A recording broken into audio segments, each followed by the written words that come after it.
Well, good morning there. It's a cold day from Connecticut and Vernon. Today, I just wanted to bring to you another phone call from Tina Richburg. Um, she reported her Aunt Irene LaRosa in 2016 missing. She started looking for her in 2015. In our last video, we discussed why it took so long for her to be reported. Today, I would like to discuss possible links and overlaps in cases of other young girls who went missing around the same time as Irene. Now, Tina, welcome to the show again, and thank you for being back. And I wanted to start out from the beginning again and ask you, um, with your phone calls and what facilitated you um, knowing about all this stuff. From what you were telling me, you were just trying to find out how Irene was, what she liked, what she was like, her personality, and you came across a lot of other information. I would like to start from the beginning like that. Um, this is, and welcome, Tina. Hello. Hello. Okay, so when I started looking for Irene, I started calling my aunts. And and I just wanted to know, like, what did Renee sing? I know she was a singer. Where did she sing? What was her personality? Like, was she a firecracker like me, or was she shy? Was she sweet? I just wanted those details. And what was coming out was, well, did you know that the family had a campground at Mashapock State Park and that there was a little girl that went missing there? Do you know that Nathan was a part of a search party for one of the other missing girls? And every time I called, it was a different story about another person. And a lot of times it landed on Sue. And I remember arguing a lot with Mo, saying, Mo is Sue's son, saying, listen, I can't get anywhere with Renee until we can solve Sue's case, because nobody will get off of Sue's case. Anytime you bring up Irene's case, Sue's right there. But so are the other girls, and that's what I found odd. Now, I'm being thrown all this information, and what do you do with it? Do you just sit with it, or do you say something? I chose to say something. I honestly didn't realize that there was a bunch of people coming out saying things for years, and a bunch of crazies going, oh, I know exactly. I didn't realize that that was happening. I just thought, well, I have this information. I'm going to go say something. And that's all there was, and then I don't know, like, if people don't want to believe me, but I wasn't alive back then. These are the stories that were being told to me, and I thought that they should, somebody should know about it. Okay, so let's start with the little girl at the campground. What did they say about the little girl that went missing at the campground, and what year was that? That was, let's see, July 24th, 1974, at Mashapock State Campground. And all that was said to me, and it was, did you know that the family had a campground at Mashapock State Park and a girl went missing? That's it. Okay, and that was in 1974. Yep. Now, Deborah Spickler's case was in 1968. Okay. Did you find anything out about that case, and that can connect it? The only thing that I heard about that case is that there was a possible, one of my uncles possibly dated Deborah Spickler's sisters. I can't confirm that. I can't deny it. All I can say is that was said to me by one of the aunts. Oh, well, one of those other little girls that went missing out of the park there, one of your uncles dated her, the sister. And I was like, oh, okay, that's a little weird. And then it was also said at that point that Junior, which is Nathan, was a janitor for the school at that point. Okay, now the LaRosa lived in Vernon, or were they in transfer from Vernon to Ellington at this point?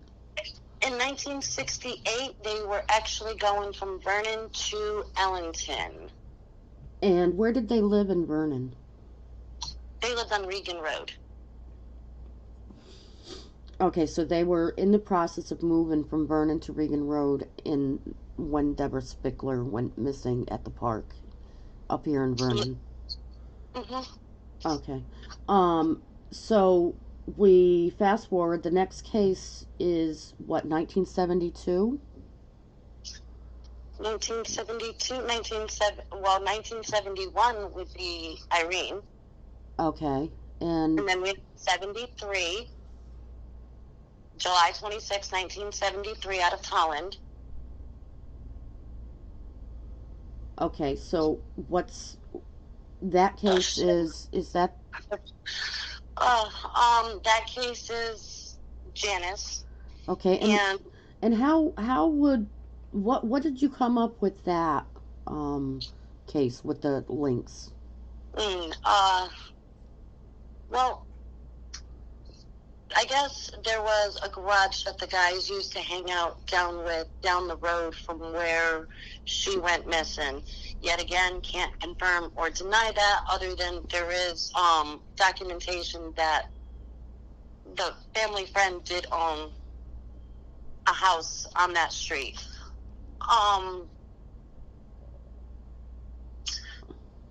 Now, also, so with that one, with that one, the case went, from what I remember, there were Janice's stuff was missing from the school, and the person's family who owned that garage or that house was in the school system. There was a car that had a description. No, that person was not in the school system. A sibling of his was in the school system, and supposedly so was Nathan in the school system for janitor at that time. But there was another person that worked at the school at the time. Also, the description of the car that was given, the two-toned brown car, that was supposedly, from what I understand from my father, that was the description of the LaRosa car that my uncle Nathan would drive. Bob had his own car, and he drove, he was actually one of the only children that got a car loan, and he drove a black Thunderbird at that time. But Nathan shared the family car, and it was two-toned brown, like Buick, or it was a longer, one of those long old cars. Mm-hmm. That's what Nathan was driving at the time. And then there's a newspaper article that mentions that car, but gives a sketch deposit. Now, when I went around to the family and said, "Who is this?" I did get a name, and that was from one of Sue's sisters. Gave me the name to who that was, and she said that was a brother-in-law's hers. When I look at that picture, I kind of see a younger Nathan. Okay. But there has been another podcast that came out and said that there was identification that it was 100% Bob. Back in that day, Bob and Nathan looked a lot alike, so you can't tell. Also, I have an aunt that says, she's had dreams her whole life, and when this particular little girl went missing, she had a dream, and it was somebody was burying her up on Soapbox Mountain. And I don't know if I have the correct name for that mountain, but she said that he had a black and red flannel shirt and brown khaki pants. He had a mustache, and he had dark curly hair. She describes it to me, and I said, "Well, why didn't you ever say anything?" And I said, "Did you see who it was?" She said, "No, I just assumed that it was her because it was at that time. And Nathan was, doing the search party, so I just assumed that it was her." And I was like, okay. Okay. Now, when you say Soapbox Mountain, I want to clarify for anybody listening. The area we're talking about where the LaRosa's lived and where I grew up is called Soapstone Mountain. So you, Oh, sorry. no, no, you might have gotten the right name right because your family member might remember it as Soapbox, but it was Soapstone Mountain. Now, um,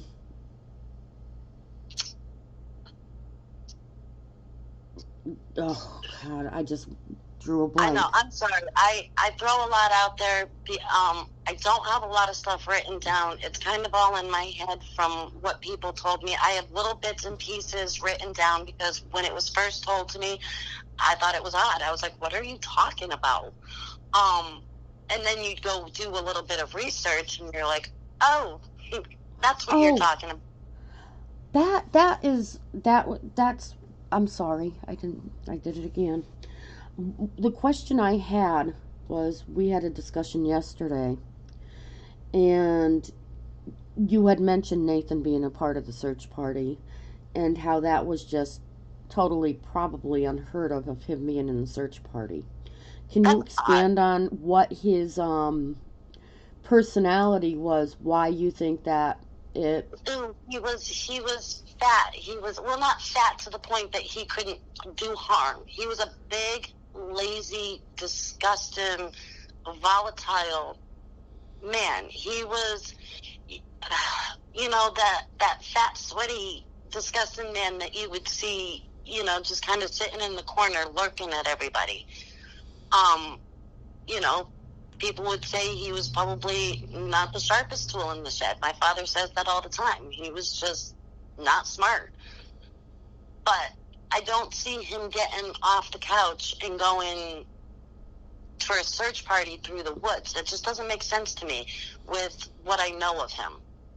Because I I know. know you said that there was a lot of men out in that area that went out in that search party, and that's fine. Nathan wasn't like most men.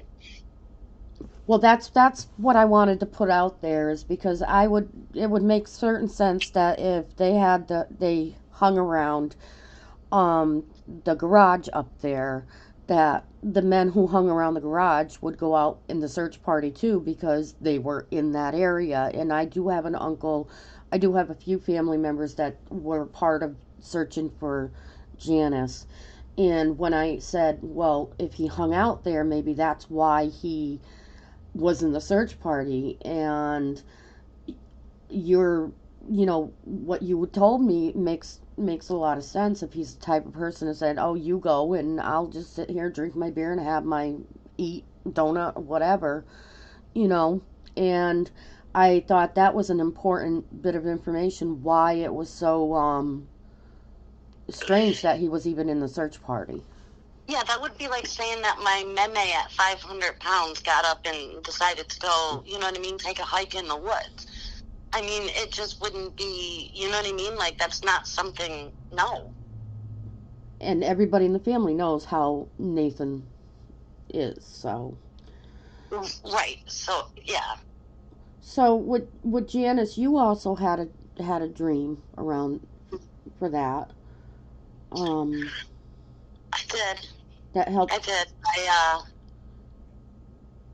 Not something I want to get into very much with her because it does, I don't know, it touches a core with me that I don't know. I can say that I've dreamed about this land my whole entire life. I can say that I had a dream about her, and about somebody brushing her hair, but that's about the extent, and dressing her. Um, but I always interpret that as Nathan. For some reason, I just always thought Nathan. So it was I, more or less in the camper area in your dream. it was in the camper.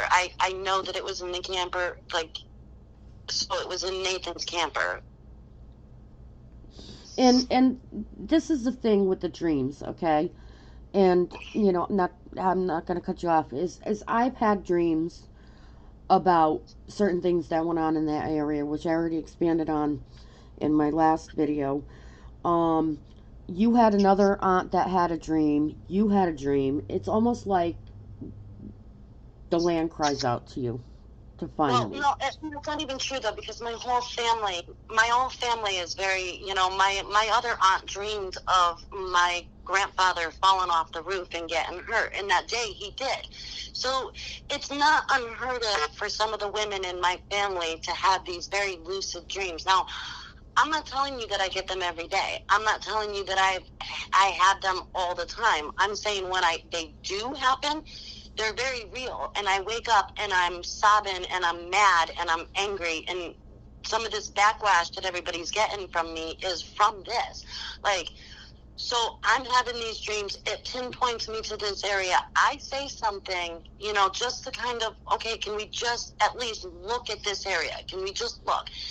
Then you get on the phone and you talk to a prime suspect and he puts out that location. He doesn't say, well, go find them where Sue is. He doesn't say, well, I don't know.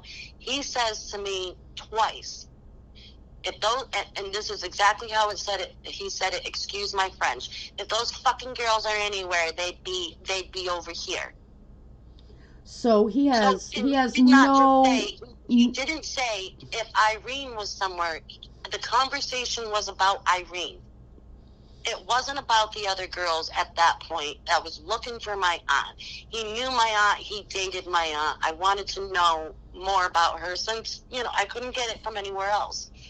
And that's what he came out with. He didn't say if Irene was somewhere. He said those fucking girls. So if I'm dreaming of this land, a prime suspect comes out and says this land. I didn't coerce him to say this land. I didn't say, oh, it has to be here. I even asked him, is it across Wendell Road or is it, down towards Pine Street? Down towards Pine Street. It's not across the road. Okay. I never forced him to say anything. He willingly said it. And it kind of matched up with what I've been feeling. So why wouldn't I push this issue? Why wouldn't I push everybody to do something? And the way he said it, it just sounds, so disrespectful, to talk about missing girls that are young, like to say the word and the F word, and if they're any fucking, it just, right. It just sounds like disrespectful, almost like he doesn't care. Well, yeah, and then on one of the other podcasts, they purposely edited him calling my aunt Irene a slut. I mean, the edit on this was so, perfect to be so degrading and so mean to these victims, where Sue was called a whore and a crackhead, and she was disgusting. And they purposely edited that stuff in there so Sue's children could hear it. And then they purposely edited the guy saying that, oh, Irene was a slut. Like, you're kidding me, right? Like, you're absolutely kidding me. Your editing team decided that was a good idea to do because that was going to get more ratings for you? Yeah, see, that's not cool, the way he was saying. I'm sorry. I'm going off again. You know what I mean? And I do apologize, but it's just very frustrating when all you're trying to do is get the facts out there and get them right. And these people are coming along saying, oh, no, you're stupid or you're this. Really? I've gotten you guys all this far. Okay. Do you want to continue, do you want to deep breathe or... I can certainly understand the frustration. I was really taken aback because that's the first time I heard you say exactly what he said, and that really, really made me angry. And I'm not nowhere near as close to this case as you are. So, and then in conversation, right, he says to me, oh, well, me and my brothers, we were petty thieves, and we would drive, in order to get away from the cops, we would go up Wendell, that dirt road right there. But we had another little dirt road to go down, and we would turn off the lights and go down the little dirt road towards the LaRosa house. And he goes, and then we'd scurry down into the basement under the ground and stuff and get down in there. He said that the TV in the house... underneath it had an opening to get down into the basement, and that's how they would get up and down from there. I thought that was very weird. And that's what he said. Yes, and Knowing the area, the way I grew up, there was this place where you could see people would drive down it, and it goes right down to that Oh, area. you can still kind of see the marking of where that would sit. If you actually pulled into Elm Street and you looked straight up, you can see where that road came down. I remember Wendell Road, it going down from Wendell Road, and I've always wondered about that. And whenever I look at maps, you can see that the road ends, and not Cedar Street, but the other street begins, and that's where I picture this is, and it goes right by the LaRosa house if you're, looking at it. So Right, I so can attest to what you're saying and what he's saying, that was like that back then. I know that, people don't put a lot of stock into dreams, and, this girl's probably crazy. She's dreaming of all this weird stuff and stuff like that. But you put my dreams with what this man said, and how do you move on and say, oh, well, they're probably over where Sue is, or they're probably over here? No, why not just look there? Why not take the ground penetrating radar out there? And I'm not talking about just taking it to the memorial. Take it to where the old foundation of where the LaRosa house sat. If they had an old basement, Barry describes the old basement. He says that you can get into it this way. Look for it. If, another foundation is there, and my aunt says that the kids used to go down in that area and party, there's an opening there, look for it. Yes. What's the harm in all of that? Why are we, like, all these families are working against each other because of this other podcast that says, oh, I put a different narrative out here and I'm correct, so I need everybody to follow me. Yeah, and he's following, up with I'm not asking everybody to follow me. I'm not asking everybody to listen to me. All I'm asking is that we at least ask the police, for the ground penetrating radar, to go out to where exactly the LaRosa house sat. Yes, and police. If you don't know where it sat, then you need to ask me the question of where it sat, and I'll show you. Okay. Okay, so we got Deborah, then we got Irene, then we got Janice. And who's next on that list that you have? Because from what I understand, it's not just Lisa. It's there's other girls that match, that were found, that actually match up with certain elements of their deaths. Right, but okay, so you do have to hit on Lisa a little bit. You can't skip by her. Well, I'm not going to skip by her. Is she next? Is she the next person in your list? Okay. Yeah, so 1970. We're not going to skip by her. Lisa. Now, my only thing with her is I would like to find out what the last name of the house that she left from. The family says that my family tells me that they were, the last name was Fortins. And the Fortins and the LaRosa's very close. So that's my one question. And I don't know. Like I said, the LaRosa's lived on Regan Road. And from what my Aunt Debbie said, that Nathan was obsessed with Lisa, watching her as a little girl. And I know that sounds weird, but I guess he would watch her from like the corner of the house on Regan Road. So when her case came up, my Aunt Debbie just kept on saying over and over, oh, Nathan was a sick bastard. He loved that girl. He loved watching her. My dog died, and she had to come over, and he was beside himself that he got to, to see her and stuff. And I was like, okay, that's a little weird. And then my other uncle lived right down the street, so she probably would have crossed that path. The other podcast was right when they said that she probably babysat for Bob because her friend babysat for Bob. So there is a little bit of a connection there.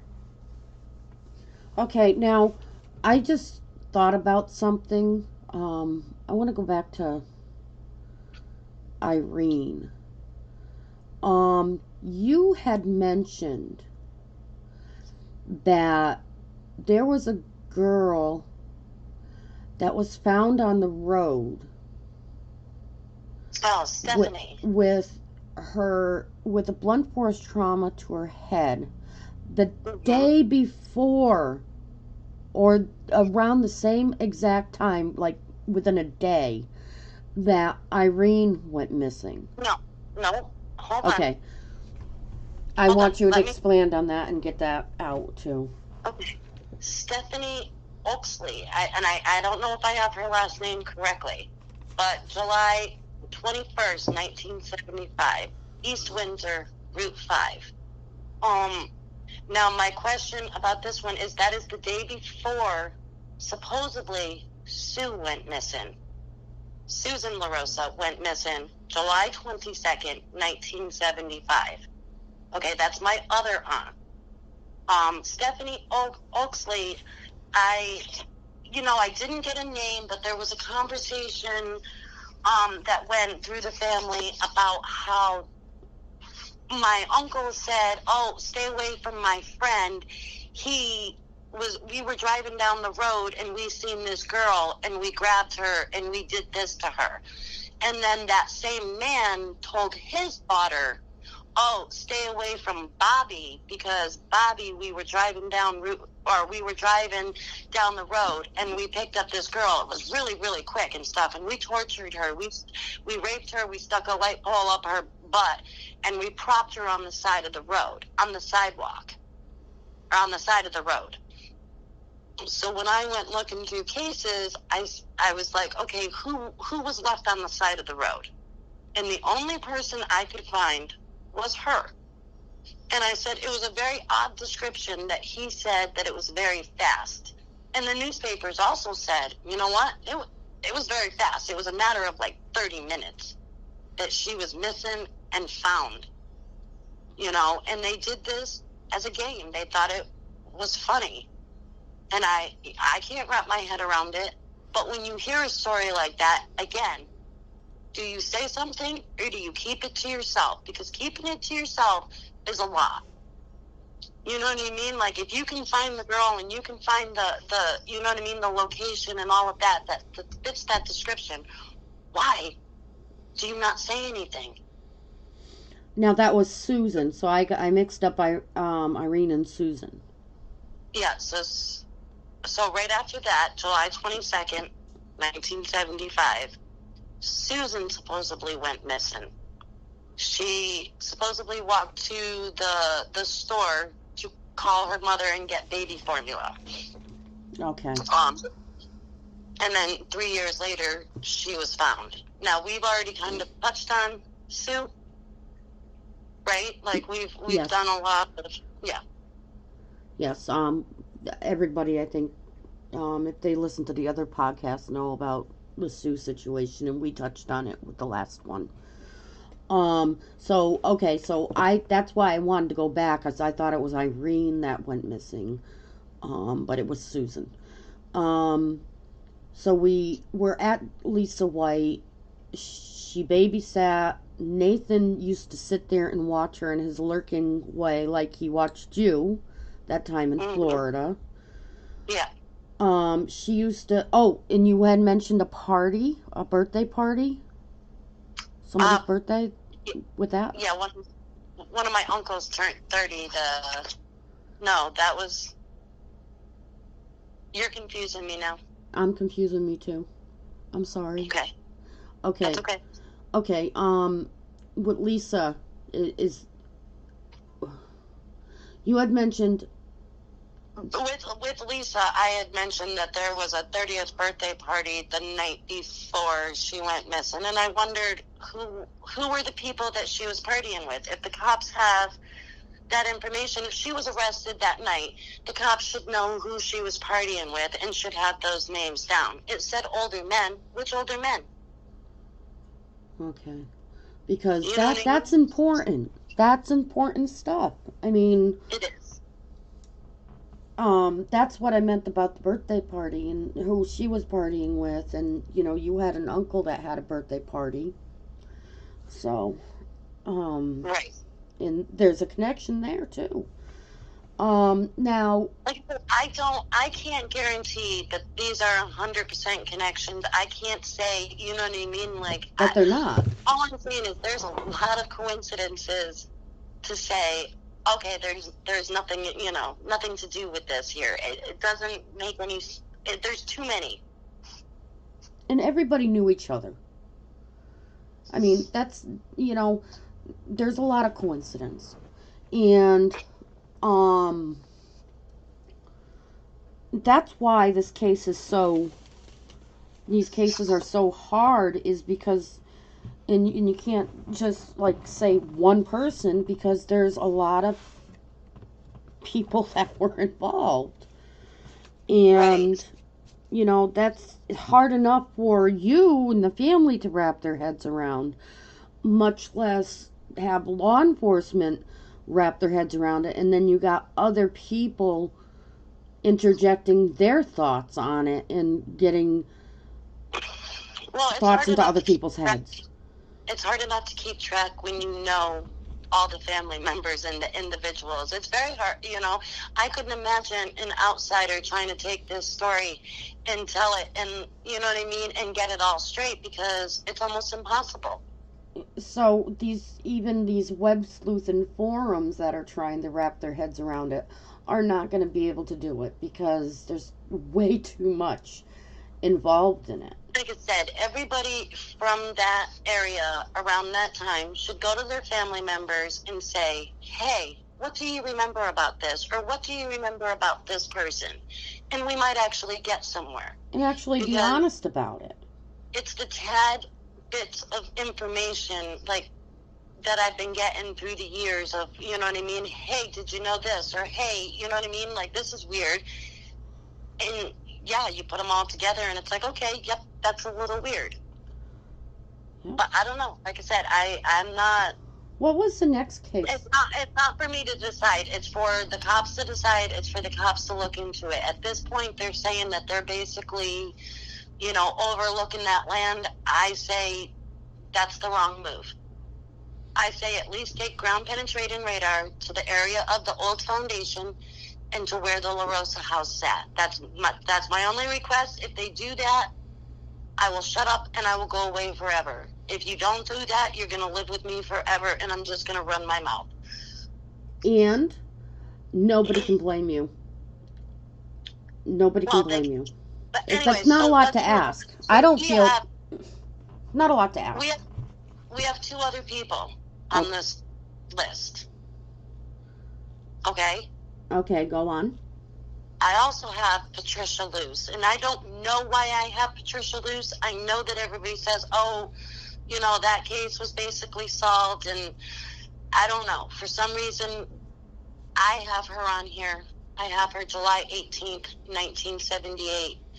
She also was burning on Skinner Road. I did look to see why, there was a little bit of an opening there where there was nothing going on there for a little bit, right? So from 1976 to 1978, it stops. How come? Well, you have Nathan sitting in prison, and all the murders stop. The girls stop going missing. Everything stops. 1978 comes. Here's Patricia Luce. Another July case. Another head blunt trauma. And you know what I mean? He was paroled 1978. He's out. And then you also have Dawn Peterson, North Windham. She was March 26, 1976. And that would be, let me see, I believe that matches up where, that might not match up. But anyway, she was from North Windham, and my aunt lived. Yeah, okay. My aunt Claudette lives in Windham, and she said that the boys would come up drinking, the brothers would come up drinking on the weekends and bring, just random girls and stuff, and be just very off-putting, I would say, with the girls, and she wondered if the girl up there had anything to do with them. Now, because she was also found in like a little, and I don't know if I have this one correct or not, so I believe she was found in like in a little wooded area near her neighborhood. okay. Um, Now, when you say off-putting, I mean, I don't want to sugarcoat. We can't sugarcoat here. You know what that means, right? I mean, what does that mean to you, Tina? Well, it means to not, I understand what it means. No, what I'm saying is they touched them inappropriately when they wanted to, how they wanted to. It was, to me, it just means exactly what it says, okay? I mean... Right, but you have to remember, I'm saying what my aunt said, and my aunt is, 70-something years old, so... Yeah, which I can imagine she's embarrassed talking about it. But what my point is, can I interject here, or did you? Yeah, no, okay. I'm done. What my point is that it just isn't a case. These aren't just cases. I mean, the cases are missing children, but the other cases that could be out there are kind of rape cases that nobody has reported. It sounds like there's these bunch of boys that are running around that are, drinking, partying, getting young girls drunk, and doing whatever the heck they want to with them. Yeah, my mom and one of my other aunts fell victim to that one, and they both, both got pregnant at a very young age. So I mean, one of my aunts was supposedly given a drug, and she, So even if these people came forward and said, "Yeah, this is what happened to me," and this is the circumstances, maybe they can help move these cases forward too. Is my point. Her aunt has passed, but and I had gotten that story from her daughter. But so, like I said, that would be helpful if you know what I mean. If people just actually started talking about it and talking about the people that were around at that time. You put the janitor that I had spoken to a couple times and stuff, and you put him saying what he said, and why on earth would you check any other place? I know that the guy is a compulsive liar. I know that he says a lot of messed up stuff, and he's changed his story a couple times. The one consistent thing he has not changed is the location. Why? He's giving you different locations. He'll tell the cops when they get there, I don't know what you're talking about. I never raped. I never murdered. I never did any of that stuff. And he'll tell me the same thing, but he will tell me that my uncle did. And within those stories of him telling me about my uncle, he's putting we in there. You know what I mean? Yep, we and they. Right. Those so girls. Where Sue was murdered, he put himself that day. He said, I got the phone call, which you couldn't have gotten a phone call. You had no phone. But anyways, he put himself there the day that Sue went missing. He put himself at a couple different ones. At the Stephanie one, he put himself at. And you just got to wonder if he's putting himself at all these places with different people, why? I don't know. Well, let's put it this way. He's a compulsive liar, and the reason we know that is, well, my family has said it. But my family also said they were petty thieves. But he's told some truths in there that we're finding out. Like, look at the little dirt road. That little dirt road that he says that they ran away from the cops, that existed. That existed. And we're finding out that basement existed. The basement existed. You know what I mean? So there's a lot of things that actually existed when he talked. And you got to remember, when I was talking to him, it was just me and him. You know what I mean? That's why I don't have any, ground to stand on, I guess, because I can't, And that's frustrating too, because you got all these people telling you stuff, and then they're recanting the stories afterwards. And a lot of people. A lot of But people did it. They said one thing, and then immediately after saying, okay, wait a minute, elaborate on that, they would change their story. They did it to anybody and everybody that interviewed them. Why? Just tell one story. It's easy to keep that one straight. You know, the reason why I don't have paperwork in front of me is because I don't have to keep it straight. It is what it is. it's what was told to you. You know, I mean, it's been so So long, I don't see any further reason why anybody should be hiding anything except for feelings of people. And like I, had said in my other video that I did, why I was interested in this is that, instead of, people with family members, you have a certain responsibility, and you feel the need to protect people. And that's through no fault of anybody. There's no judgment on that, because that's what family does. However, these cases have been so long that I personally don't see why anybody needs to be anything less than truthful with what went on back then, because, with the people that were lived up there, there's no secrets. We all know what went on up there.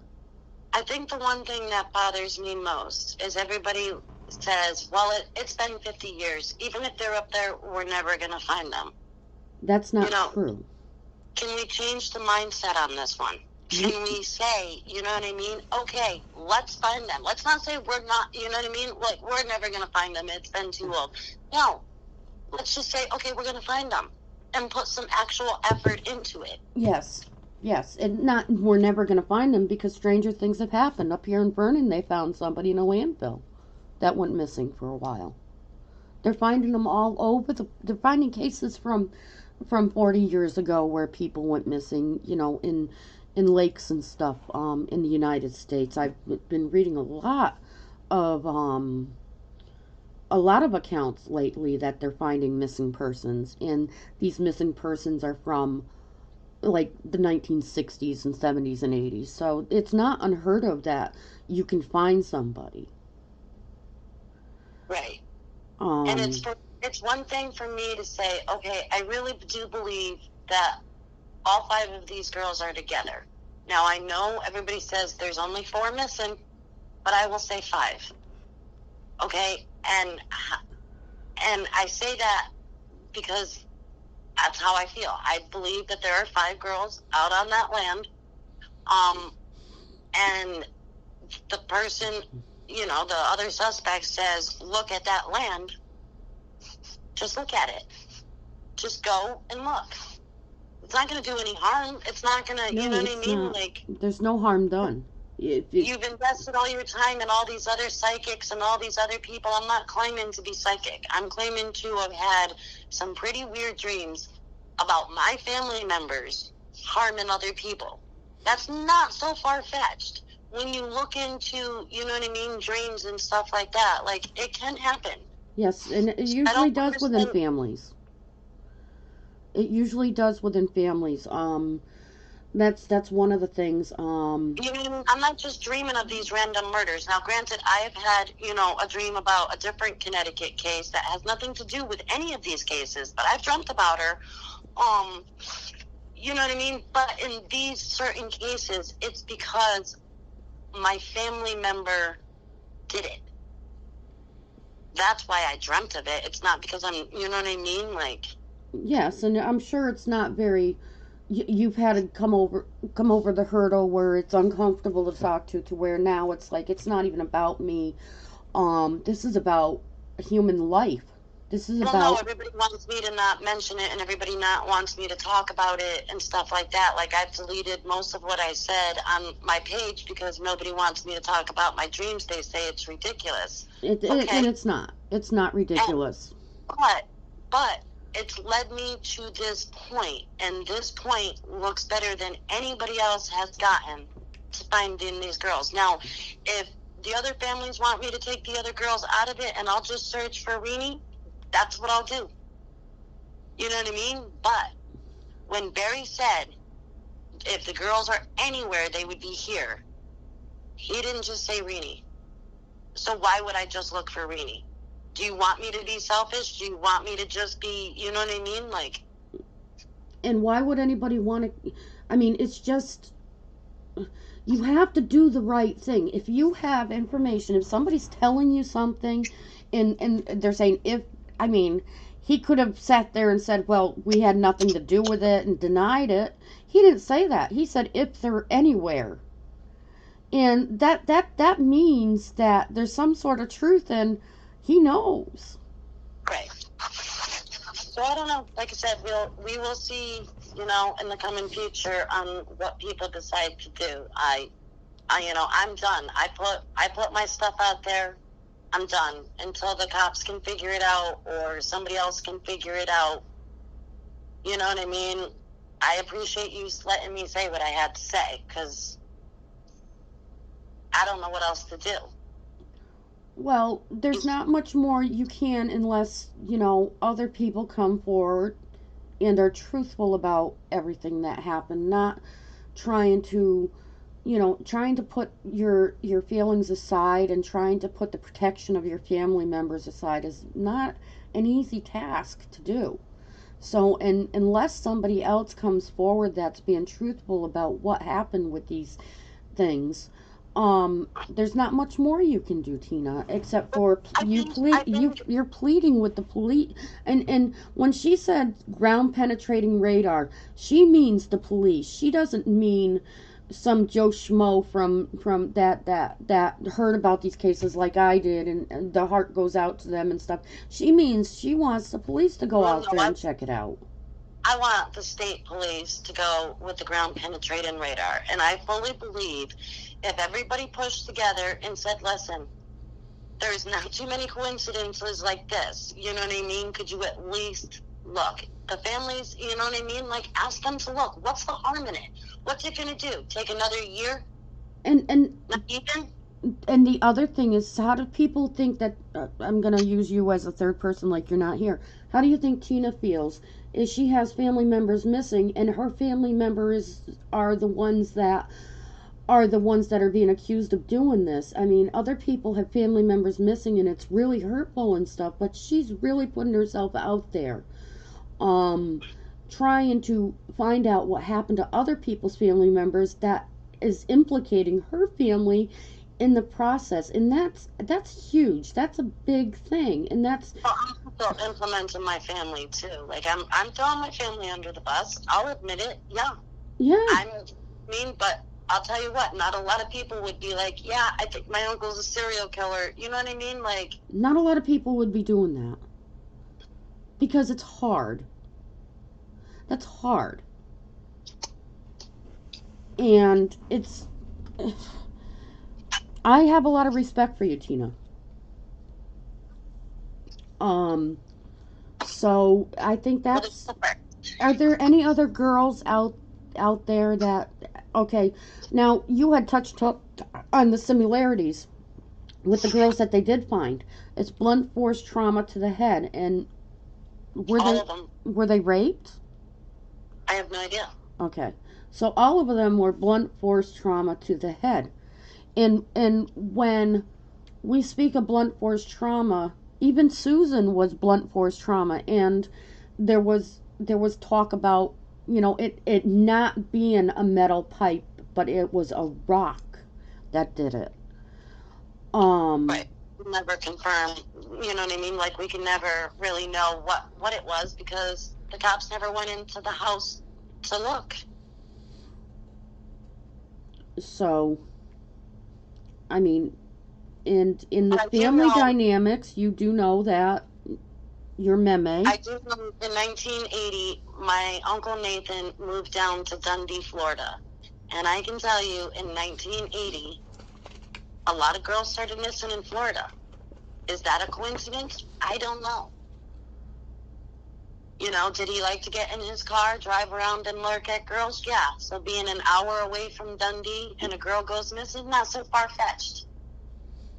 Not so far-fetched. So, and it's not so far-fetched with the blunt force trauma either.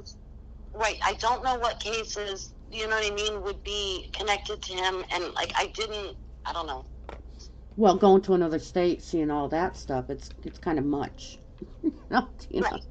I mean, I can put them in I can put him in locations of these girls that I've listed. I can put them in the area, maybe around time or knowing the area, and that's why I'm able to say that, because the stories from the family members, not from me, it was from the family, and those were just the tad bits of information that I was getting from all four aunts that are still living. and it's just a difficult situation all around. You know, your heart goes out to these people that have family missing, but then you you also have a lot of hands in the pot. You know, with people interjecting their views. Like I said, don't listen. I Not don't really helpful. care. You know what I mean? Like, yeah. So, So, was there any other messages that you want to get out there as far as this stuff goes, outside of what we've discussed? no, I don't know. I don't think so. Like I said, that's all I want, is at least the ground penetrating radar out there, and to see. I want people to start talking about it and seeing what they can connect, and maybe pushing the cops to, Yeah, to and actually let's really search that land, because I'm not the only one saying it. You have, the other person that's saying that they're there. like I So why said, not? Why not believe them? it's not just the murder cases that we're actually looking for people to say something. It's maybe somebody was raped, maybe somebody was attacked, and they're just not coming forward because they're ashamed or for whatever reason. I mean, any little bit of information might be a big thing. Right.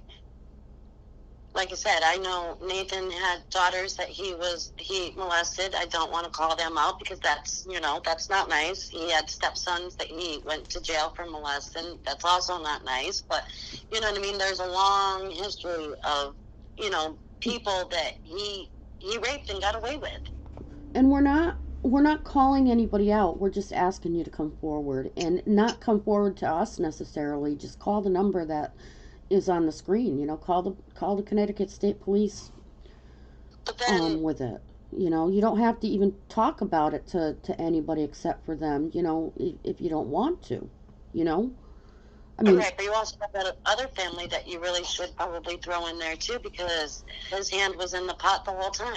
hmm And I don't know, you know what I mean? I really can't say his name, because I don't, well, we got but the other family, and then I mean, and if you want to trickle down, I'm not going to go there's not just there's those two primary families, but then there's also other people that like I said, th- those kids, there was so many kids back in the day, in the 60s and 70s. There's like, people had families of 10 one I family of 10. understand, You but get you also three have to families with 10 families, you got 30 kids. right, but take any of these other families and try to connect them to these cases and see if you can. See, you know what I mean? Like, it literally is sitting here doing a jigsaw puzzle. And I'm telling you, my family is the only one that kind of squeezes into this puzzle and fits all the pieces. Like, yeah, you can say that there was a lot of bad kids out there, and they did this, and they were out there doing this, and the mob and stuff like that. However, the puzzle only fits with this family. And the And other one. and you should just leave it at that. You know what I mean? Like, just leave it that. Well, we I've have done to do that. puzzles. It's this family and the other one. It's not just your family. That's the It's fine. point. That's the But point. they intertwine together. Yep. Yep. So, I think that would be it, because this is about an hour long now. We've been on the Okay. phone. Well, I appreciate you letting me kind of spew, and I apologize if, I don't know, I said anything that I shouldn't have said, or I don't know, but I do at least I appreciate you letting me talk, because everybody's been taking this story and putting it into their own words and meshing it up to what fits for them. And it's not about fitting for us. It's about what really happened, like, and where the puzzle pieces actually fit. It has nothing to do with somebody telling a story. It's not a story. These are actual factual information that I was given. And it's not a story to begin with. It's human lives. It's somebody's babies. Right. Bottom line. Somebody's mother had to go to the grave never knowing what happened to their daughter. And I don't know, a mother of 3, grandmother of 1, no. And how would they feel if it was their family member and something like this was happening? I wouldn't survive. I'm telling you, I wouldn't. I wouldn't be here. So I opened my mouth because I couldn't imagine being on that opposite side. And I give you a lot of credit for that. And there's a lot of other people that give you credit for that, Tina. You might not see that, and opening your mouth, I think people, including myself, need to shut our mouths. Because we don't know. You know. Your family knows. That other family knows. Anybody else that has an opinion needs to just shut their mouths and keep their opinions to themselves. Let's just see what comes out of it, right? Let's just, the facts are out there. Take them as you will. If, you know what I mean? If I have something wrong and somebody wants to comment, hey, you know what I mean? Like, I'm such and such and that's actually not true. Feel free. Throw you a line. I mean, you got. Absolutely. That's what I did. I went on Facebook. To what, you know what I mean? What is factual? What actually happened? What, and let's see if we can get actual people talking about it. Now, can they contact you on the Irene LaRosa page on Facebook? Miss and Irene LaRosa, sure. Okay. So you know what I mean? If you think I left something out, if you have a question about what I said, if you know what I mean, like, ask it to me. I'll answer any question because, and like when you called, I answered. I'll talk to anybody about the case, and that's kind of what happened with everybody else. Is I just kind of started talking, and they took it and ran with it. And my thing was, and it's funny because when I contacted Tina, I was more or less trying to get information from her about whether or not places were haunted, because I had a hard time up there with the nightmares and the haunting. And we decided, when I contacted her, that's why I was contacting her. But it turned into, Tina wanted to know more about how the land was situated back in the 70s and 60s. Yeah. So, that's what I'm more interested in the land than the who, the why. I want that land. Somebody doesn't dream of that land since they've been 11 years old, and then for everybody to say there's nothing there. I don't know if anybody's ever had that feeling of knowing something without knowing how you know it, but I know it, and it's in my core, and it's just, nobody's going to shake me from it until they actually do the research.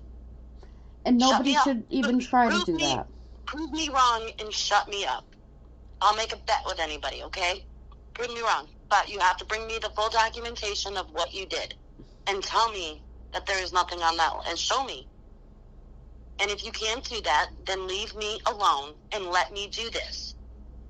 And there's no harm in what you're doing. You're not harming anyone in the process. Just because I'm leaving it open, I'm dragging it up, I'm making it, you know what I mean? Like, I so nobody should have an opinion. I can understand where the harm and the anger is coming from, because I'm not just talking about my missing aunts. Like, I stumbled on whether we should even do this podcast, whether I even have a right to talk about these girls, because I find it rude on what some of these people are putting out there about them. but we decided to do it because I at least wanted to show why I'm so angry and why I've put, you know what I mean? Why you these are all feel these connected. are together, connected. Yeah. It wasn't to hurt anybody or harm anybody. It's just a, you know, I mean, Tina has put a lot of thought into whether or not things were true or not. And she just didn't go on hearsay and decide to call the police and say, oh, well, this and that and this and that. She actually has put a lot of thought in what she's been saying, and she's put a lot of caring into what she's saying. She cares about these people. She cares about all these missing girls. She cares about these cases that are unsolved, you know, as far as the ones that were found. And she really, really does her homework. I mean, she's more thorough than I am with a lot of things. And her thought processes, and she talks, the way she talks is a lot more tactful than I would talk. Nobody's ever said that about me either. But for anybody to be just sitting there and, okay, let's just leave it.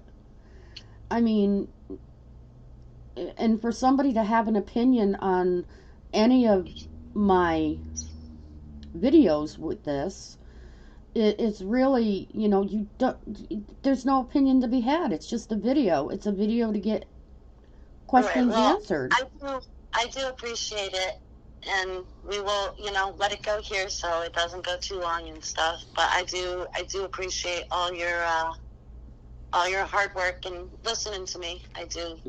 Okay, so we're gonna end here, and I hope everybody has a great today and an even better tomorrow. And hold on the line, Tina. I'll be right with you. Okay, thanks.